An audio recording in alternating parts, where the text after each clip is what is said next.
Welcome back to the Fitz Blitz here on 89.5 FM KZCT. Ozcat Radio in Vallejo. Timmy Fitz bringing you the Blitz here with Chris Zavaglia and Stephen Babb. And we did have an NFL trade go down this afternoon. Yeah. Recently. Yep. A bit of a head scratcher. Tim, it's more than a head scratcher, man. Let me just start this off if you don't mind. O'Brien, what in the hell are you doing? That's Bill O'Brien in the Texans, who is the head coach and now also the general manager. Which is a terrible choice. Terrible. Unless your name's Bill Belichick. Terrible. You're trading your star wide receiver for a guy that has shown decline in every single season. Granted, he had an ACL injury, but since 2016, his breakout season, a decline in every single offensive category. And you're trading him for... I can't. I thought when I first heard about it, I thought, oh, well, this is probably a salary dump. And now we're realizing it's not really that. Via the Houston Chronicle, John McClain, Texans are trading three-time All-Pro receiver DeAndre Hopkins to Arizona. Hopkins and a fourth-round pick are headed to the Cardinals, while the Texans receive running back David Johnson, a second-round draft pick this year, and a fourth-round pick next year. Sure, okay, Texans needed some draft picks, didn't have a pick in the first this year, next year, they've got a need for that. But, okay, well, you're going to need to draft another wide receiver now with one of those picks, so you just opened up an opening that you wouldn't have had to fill with one of those picks. I don't know if you know this, but you can get a decent running back in the fourth round these days. That was something you could have done too. So, but then we're hearing that also let's see. Yes, here we go. The deal is reported the Cardinals got better and acquiring the best receiver and getting out from Johnson's contract. His base salary of $10.2. What?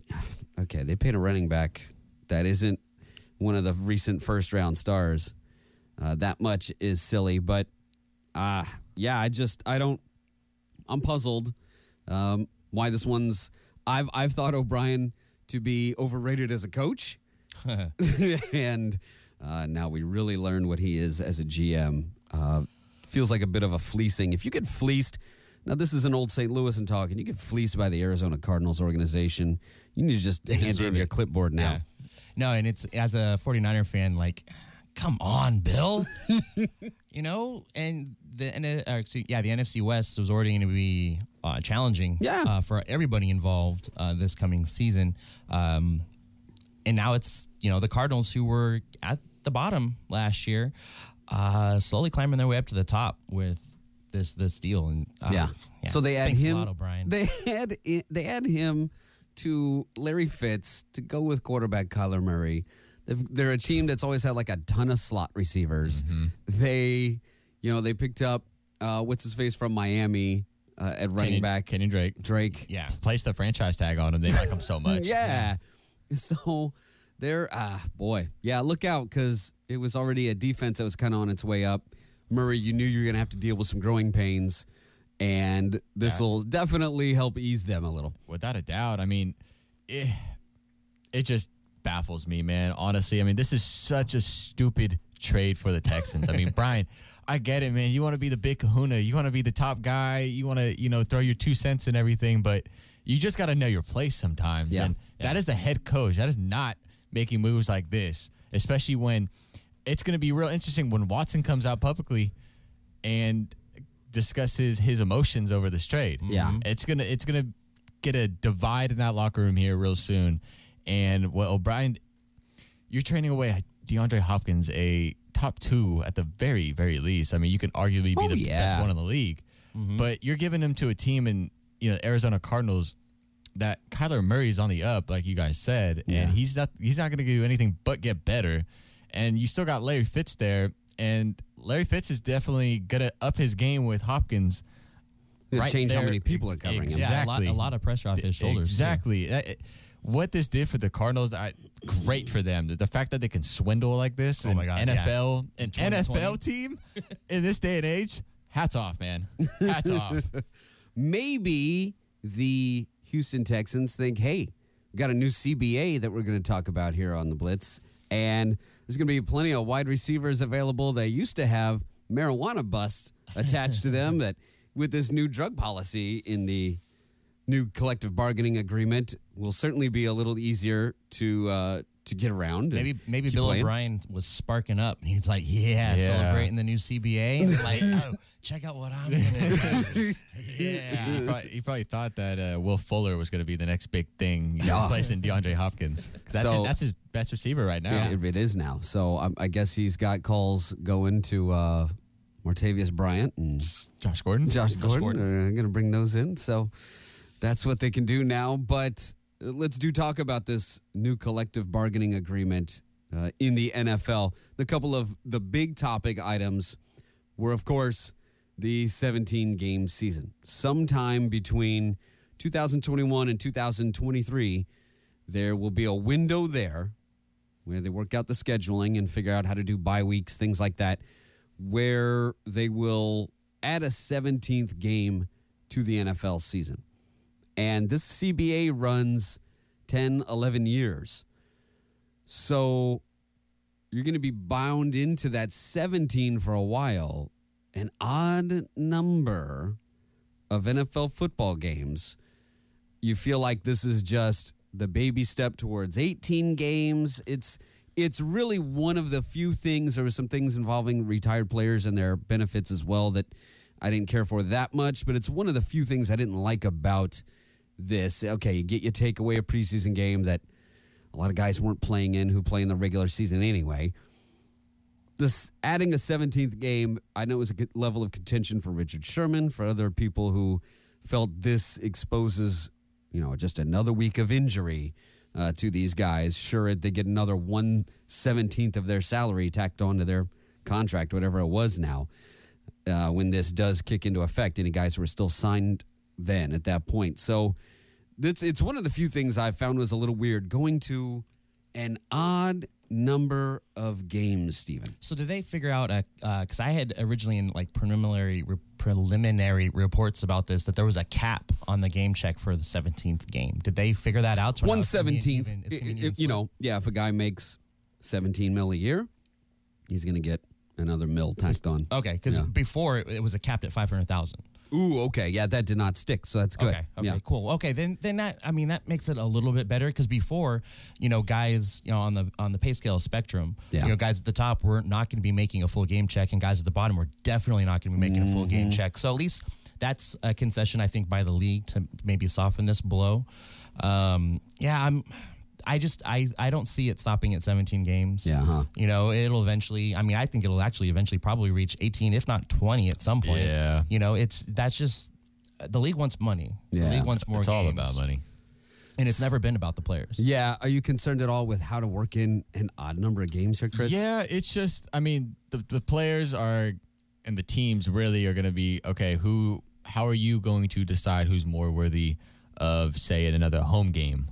Or, another, say, bye week or, whatever. Yeah. Like, the teams are going to, especially, you want that home field advantage, especially later on in the season. Yeah. And if it's a big game, you'd much rather be at home facing, say, the Patriots or the Ravens, rather than be on the road later in the season if you're trying to get a wild card spot. Yeah, and I'd heard that there was actually going to be possible neutral site games. Yeah. Yeah, that had been floated. Yeah, so I don't know. It's all going to be interesting to see how it plays out. Yeah. But I think, the big thing is it's now there. It's in place. There will be a 17th game. And, getting this done right now, it gives players a little bit more time to kind of let it sink in and kind of, I guess, now mentally prepare themselves for a game longer and, really set themselves up for a better season, I guess, as far as staying healthy. Yeah. I do think there will be more international games to fill this void. Yeah. Mexico, London. I think there's going to be a lot more of that dipping into other countries could happen. This year, the players will get 47% of all league revenue. That's how it currently is. The expansion of the postseason by 2 teams will generate an estimated $150 million, according to the NFLPA memo. So 47% of that is 70 mil. So that's additional revenue that goes directly to the players. Starting in 2021, the players will get at least 48% of all league revenue. And then that could even go up higher depending on how these new television deals go. Yep. Once the league moves to a 17-game season, The player's share of revenue includes a media kicker, which constitutes, that's not a new position you add to the team, the media kicker. Media kicker is a term used to describe an additional share of revenue based on the size of the TV contracts. According to the NFLPA memo, if the league's TV revenue increases by 60%, the player's share of the revenue increases to 48.5, can get as high as 48.8 if the league's TV revenues increase by 120% or more. And it cannot be reduced via stadium credits, meaning that any money the owners take off the top of the revenue pile for stadium construction and renovation cannot push the player share of revenue below 48%. So 48%, that's good. These are the type of things where, you know, I remember Draymond Green complaining a couple years ago about a CBA where the players only got, 45, 46% of new television money. NFL's here at 48%. Said this so many times. MLBPA. I understand TV contracts are a little different in baseball. It's these regional sports and regional networks that increase that. And everybody expected that to trickle down in salaries because the Angels got silly with salaries. They didn't get any better. They got silly with salaries in their new television deal. So that doesn't always equal the proper trickle down you're looking for here. It would maybe change what the luxury tax is for each team, perhaps based on the market they're in and the revenue they can make. Maybe it changes different salary scales, but there's still enough national TV money, ESPN, TBS, Fox. There's enough national TV money for major league players to get in on, this being an example of it right here. So the lower earning players get a step up in this. Roughly 60% of NFL players operate on the minimum salary deals. There's going to go up. There's going up $510,000 to $610,000. So boom, there's $100,000 on it right there. And then eventually, 2020, the minimum salary for players with less than 1 year of experience rises incrementally throughout the deal. Eventually, get up to a little over $1 million by the end of it, to where the minimum salary in the NFL is going to get to over $1 million at the end of this deal. So, and again, any player under contract when the new CBA is signed remains on that contract. And if they go up to 17 games, they'll receive a bonus of 1/17 of their salary. In fact, this was the same example they gave. Okay. If a guy earns 17 mil, that extra game, that's another mil on it.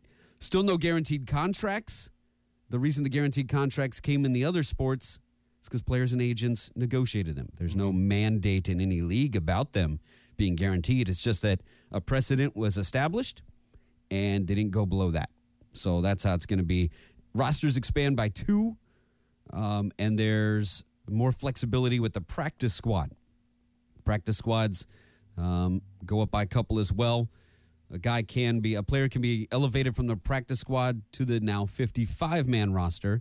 Could be sent back to the practice squad 2 times without having to clear waivers. So it's kind of like having options on one of your practice guys. Yeah, exactly. It's one thing football learned from them. Baseball, maybe do the same. So franchise transition tags are still around, things like that. But here's one of my favorites out of this. 2 favorites we're about to talk about, guys. For one, players will now be paid over 34 weeks or 36 weeks once the season expands to 17 games. Right now, players are paid in a 17-weekly set of installments during the regular season. Oh, wow. That's it. This new system will allow for them to collect paychecks for 8 months of the year instead of just 4. We know NFL players aren't the best at handling their money. I think this will help a lot. Without a doubt. And I think that's huge. I mean, you see MLB players and, prolong. You saw Yelich, for example, just signed that big contract extension. He's getting that expanded out to where he gets paid until, I think, 2040, I want to say. Yeah, I like the deferred money. It's smart. If you're smart, you do it. Yeah, exactly. And this is almost, already set in stone for the players. That way they don't have to worry about, like Tim said, financial troubles, and you've seen players in the past get in trouble with that. So I think it's great. It sets especially the younger guys up who, get that big lump sum, oh man, can't wait for it. It saves them a little bit. Burn through it. Yeah, exactly. It saves them. And now with the new drug policy, maybe literally. Yeah. So I like it, especially for the younger crowd. Say for Kyler Murray, for example, get that big lump sum, when he signs and everything like that, and you get a prolonged installment of it rather than, just the bigger chunk in the 17 weeks. We see the NFL imitating an NBA move here in this veteran salary benefit. If let's see, how is it? It's a player with at least 4 years of service time. If you got 4 years of service time, if you say resign for your current team at $7 million, only like 5.5, maybe 5 or so million of that would 5 of that wouldn't count against the cap. So it's like 2 million of that counts against the cap. If you leave your team, go sign somewhere else, all 7 million goes to that cap. So kind of similar to some of the NBA deals on what a max contract can be staying and going. Yeah, and I actually think that will come into play, I think, a lot better for the NFL because in the NBA, you see players' careers extend out a lot farther than what the average NFL players does. I mean, the average NFL player, I think, is still around 3 or 4 seasons. Yeah. So if you're able to be a contributor and stay on your own club and they want you back and you're that big of a contributor, that'll be really good because then they'll be more likely to retain you, because it won't go against the cap, as opposed to before. They'd kind of be a little bit skeptical of keeping a guy that's been in the league for 5 or 6 years at $7 million. Now it only counts as 2. I think that could be good and a big deal going forward. Here's another step into the modern century, and something I believe baseball is trying to do as well, something they had to do outside of their CBA. The new CBA will eliminate suspensions for positive marijuana tests, limit the testing period to the first 2 weeks of training camp, and raise the threshold for a positive test from 35 to 100 nanograms of THC. The idea is switching the focus of the drug program to clinical care rather than punishment. So if you get tested positive, test gets reviewed by a board of jointly appointed medical professionals, well done, to determine whether you need any kind of treatment. The NFLPA deal memos also said that violations of law for marijuana possession generally will not result in suspension either. First thing that comes to mind is in Half Baked, when Dave Chappelle goes to rehab, or not rehab, but goes to Mm-hmm. That's not an addiction. You're in here for marijuana? Boo this man. Boo this man. Exactly. We can't say the other quotes from that scene. I tried, I was like, no. Shout out Bob Saget. Shout out everybody involved. Eddie Griffin.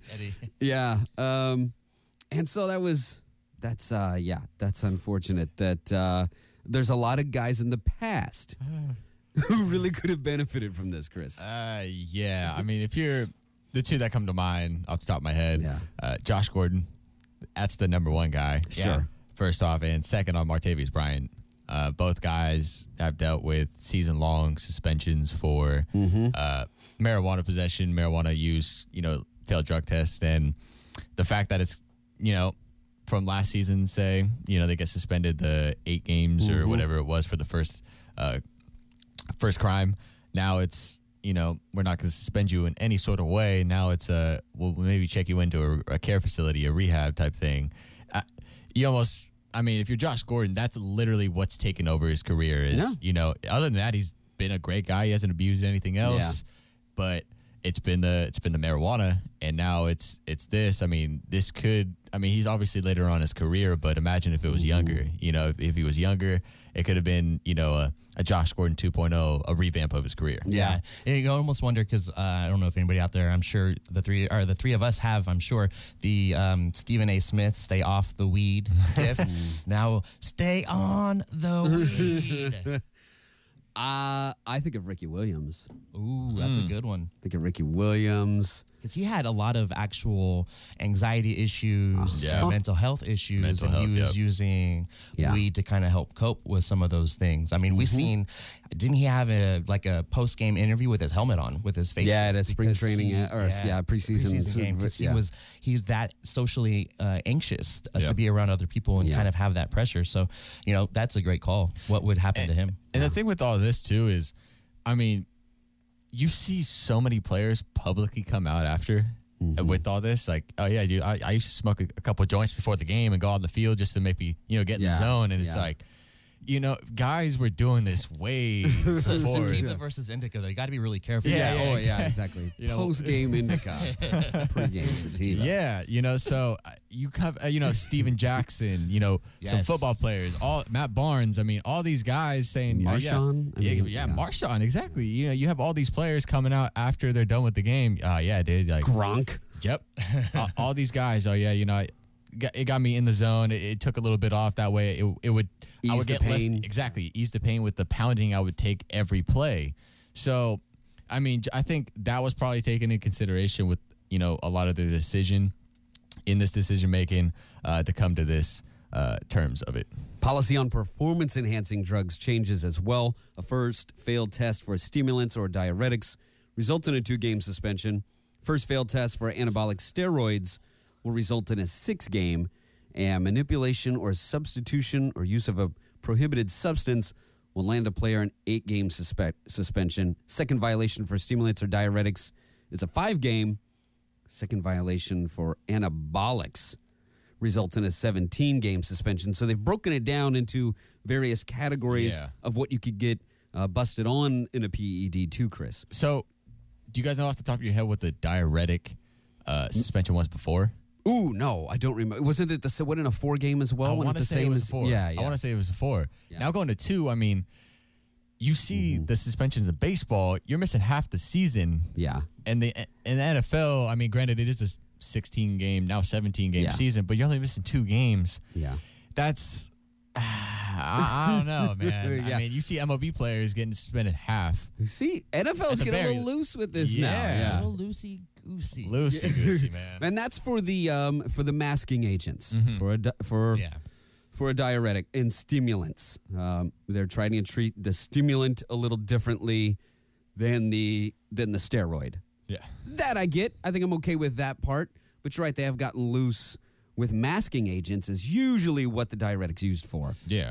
Yeah, it's interesting because, I mean, I don't really have any. I was just trying to put it in comparison. I mean, you're talking about, obviously you're taking that for one reason and one reason only. You're taking some steroids or HGH or some kind of performance enhancing, and you're trying to get that out of your system as quickly as can be. Yeah. So I'm just trying to put it in perspective, as in a guy does it in baseball.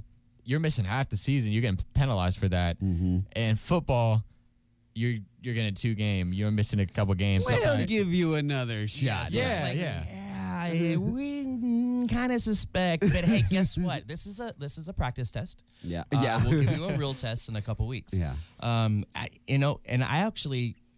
Now go enjoy your career on television, Sean Ryan. Yeah. I mean, I think football, out of all of them, I'm a little bit more lenient on Could be. these because I'm just because the body beating, because the body beating that you're taking. I kind of wish the NBA would start adopting some of these strict testing procedures for, especially for like HGH and performance enhancers, because when was the last time someone in the NBA was popped? Yeah. You think they don't do it? Hockey doesn't get checked either. Yeah. No, that's actually really, I can't even think of it. Got to throw in that LeBron. I honestly can't even remember. I don't know about you. The last NBA player who was busted for HGH tests? Like anything? that. Them in hockey claim we don't really, that's not a thing here. We look skinny, but it's like, some of you guys look really big. New deal also increases punishment for a DUI to a 3-game suspension. Fine, guys, you could be on more weed, just don't drive. Don't get your DUI on weed. Don't get your, come on. And especially, the drinking and driving that we've seen in the NFL, increasing that suspension. I'd double that personally, but whatever. It could be 6 games for my taste.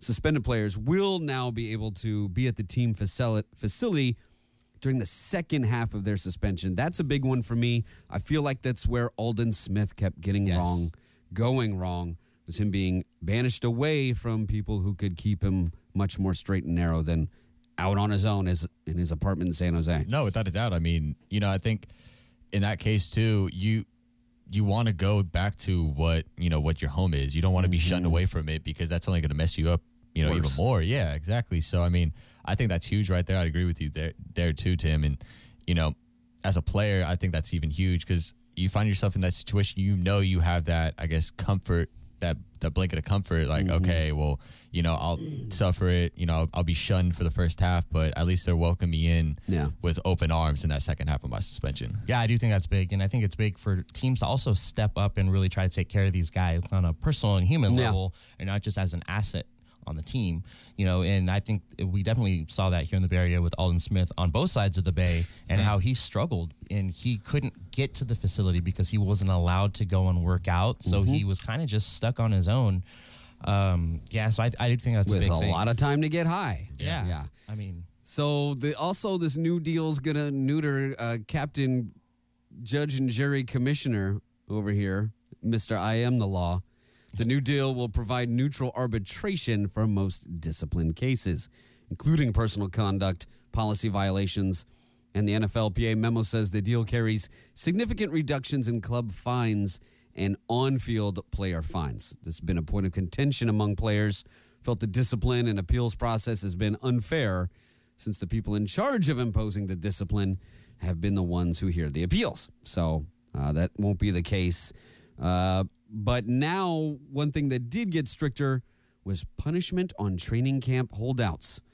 So a player under a contract signed as a veteran fails to report to the club's preseason training camp on time or reports and leaves the club for more than 5 days cannot have his fines waived by the team upon return and will not earn an accrued season for that season at all. Wow. So it seems that the new anti-holdout rules are not to rookies, but are to veterans. Let's make that note too. Yeah, and I think what's important to note there is under contract, because a lot of guys will hold out for a new contract and still be under for 1 year, with a year remaining, or two left, or some guys actually are up for a new one and they're kind of left in limbo. They don't really have a bargaining chip. So, kind of look and you're really just punishing the veterans. And when you see a lot more happen with rookies, I think, who want to get that bigger payday and will hold out more. But yeah, it's happening less with rookies, luckily, with sort of at a designated scale these days. Yeah. But it used to, you're right, it used to be bad for rookies. They used to be the worst, way worse than how it is for veterans. Limits on practices, training camps now, 16 padded practices in camp, no more than 3 days in a row. Previous limit was 28, and no restrictions on consecutive days except having some built-in days off. There's a 5-day acclimation period without, padding and things like that. So definitely trying to reduce the practice risk. Like if you're adding a game, time to chop down the practices one more time than like you did before, regardless of how much John Gruden bitches about it. You're going to have some control on these, okay? Knock on wood if you hear me. Yeah. So the expanded playoff, this was one of the big headliners too. It rewards the 1 seed a little more, and I think I'm all for that. Used to be 1 and 2 got the week off. Now it's just 1 that gets the week off. They add the bye week for them. That's it. And so that would have been just the Ravens and the Niners last year. That would have been it. Everybody else would have had to play. First round would have been Chiefs, Steelers, Pats, Titans, and Texans, Bills. And then Packers, Rams, Saints, Vikings, and Eagles, Seahawks. So that's how it would have shaken out before, adding that extra. The extra in that being let's see, who was the extra on this one? The Eagles, the Rams. The Rams are the extra on the NFC side. Not the Titans. Who's the extra on the Steelers would have gotten in on the AFC side. So I'm okay with that. You add another wild card game. Again, more money involved. I like this way better than 17 games, and then who knows, coming up to 18. Your thoughts on the new playoff format? I actually like it. Yeah. I'm all with you right there. It creates a little bit of more excitement for the fan. I was talking to you guys before the show. It reminds me of the new wild card that the MLB implemented. Yeah. Getting the wild card team, get more fan interaction. Back in 2012, exactly. So I like it. Also, they get paid in that first round of the playoffs, and then loser gets some, in the Super Bowl, division winner, etc. But I do like it. I think it's good for the NFL, and I think it creates a little bit more excitement having that extra game in the wild card weekend and division round. Yeah, at first I wasn't for it because I think the bye is so important going into the playoffs. Yes. And it's one game in either direction, and a team gets rewarded versus a team not. And that was my only thing. But as we've had a chance to talk about it since the three of us got here today, I think your guys are kind of winning me over. I think I'm more okay with it. But it'll just be more incentive for teams to get that first spot as opposed to before they could take a game off and in the last week of the season, whereas now it's going to be more competitive going into the playoffs. So, yeah, I think I'm okay with it. Yeah. It definitely, yes. See, I can be changed. Around. Yeah, I can be changed. No, I think like you touched on a good. I think it's like I say, going back to the fan interaction. I think having the fans even tune into that last game of the season. That 18th week now with the 17th game being implemented. I think it definitely does increase the ratings a little bit. It does have the fans a little bit more to watch for. So that's our special COVID-19 episode, I think, here. Real quick, Eric Armstead for the Niners was re-signed today. Yes, do touch on that for us. So Thank you. 5 years, $85 million. Okay. So it's about $17 million per. They had the opportunity to franchise him, which I think would have been $19 million. So they saved a little bit on the first year. I haven't seen any guaranteed money reports coming out to see what is guaranteed. And then you also have DeForest Buckner that will be there in the middle too. So keeping your 6'7", 6'8" Giants right there in the middle of the line, it's going to be difficult to keep the whole band together moving forward with this contract, but this could be a big move, I think, for the Niners, at least in 2020, especially with Midget Murray back there in Arizona. Now he's getting these weapons, but we've seen him have difficulty seeing over the line and having to get out of the pocket, which the Niner defensive line is extremely fast. Yeah. So this could be good for them, at least for 1 year, 1 year more. Before we end this, another football, real quick discussion. Dak Prescott. Dak? What are you doing? What's the latest on his demands? Declined. Okay. Was it 4 or 5 year, over $100 million. Okay. It was going to guarantee him 33 million a year, and declined it.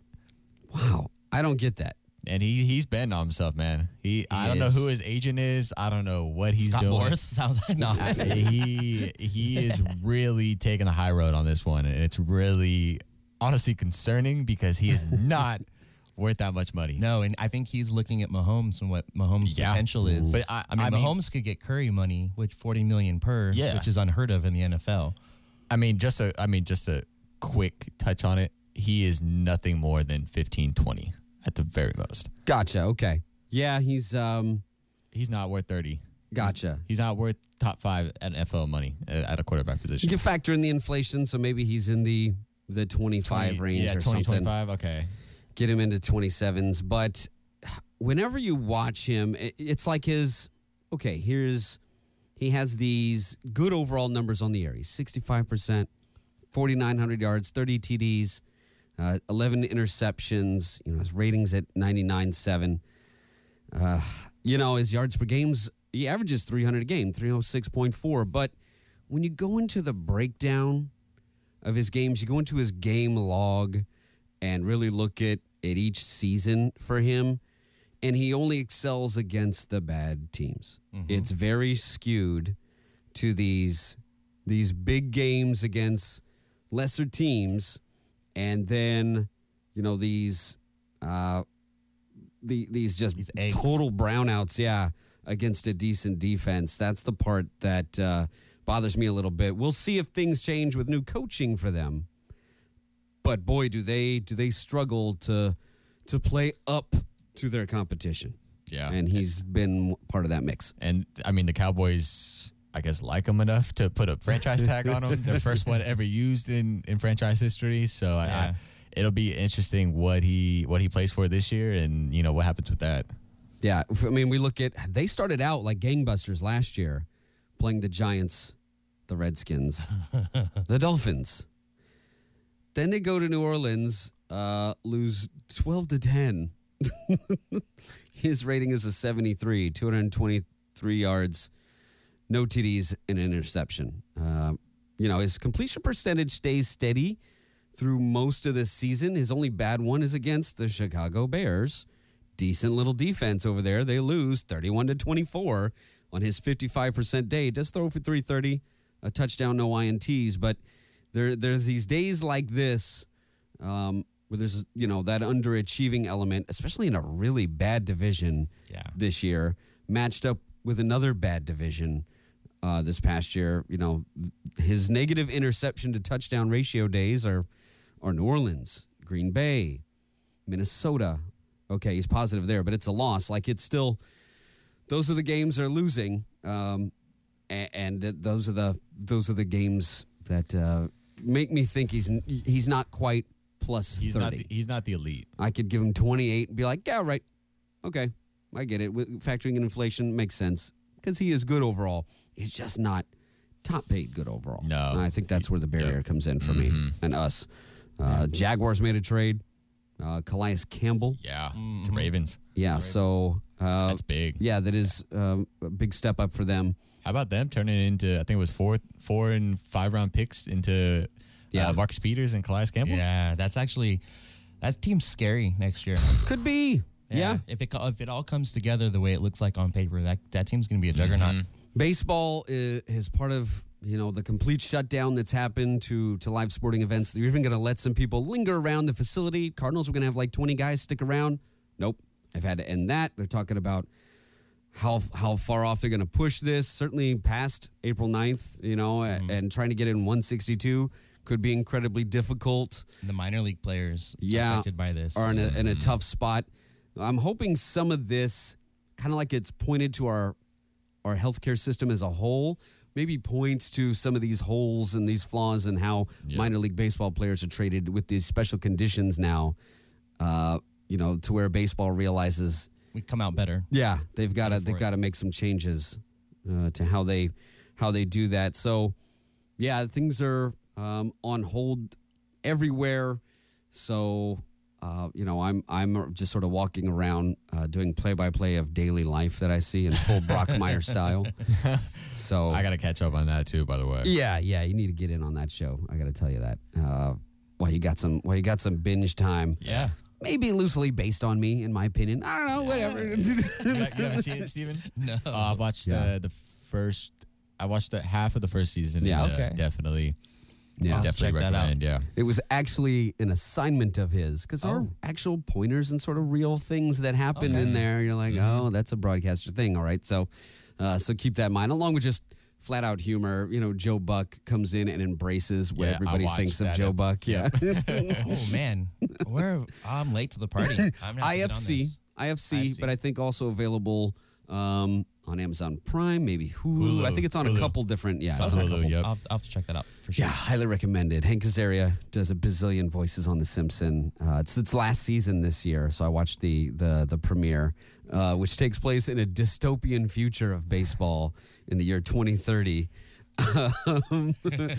And it was pretty prescient. Yeah, they were looking forward quite well in the world as well. Things that they've made some predictions on that were pretty good. So Jimmy Fitz 76, Bab Sports, BABB SPORTS. Chris _Zavaglia ZAVAGLIA. Be sure to go to OzCatRadio.com. Support your community radio station, as certainly this outlet will keep you up to date on local news right here in Vallejo. When it's time to get hyper local, be sure to tune in to 89.5 FM KZCT, OzCat Radio in Vallejo. That'll do it for this episode of The Blitz. We will catch you next time. Peace.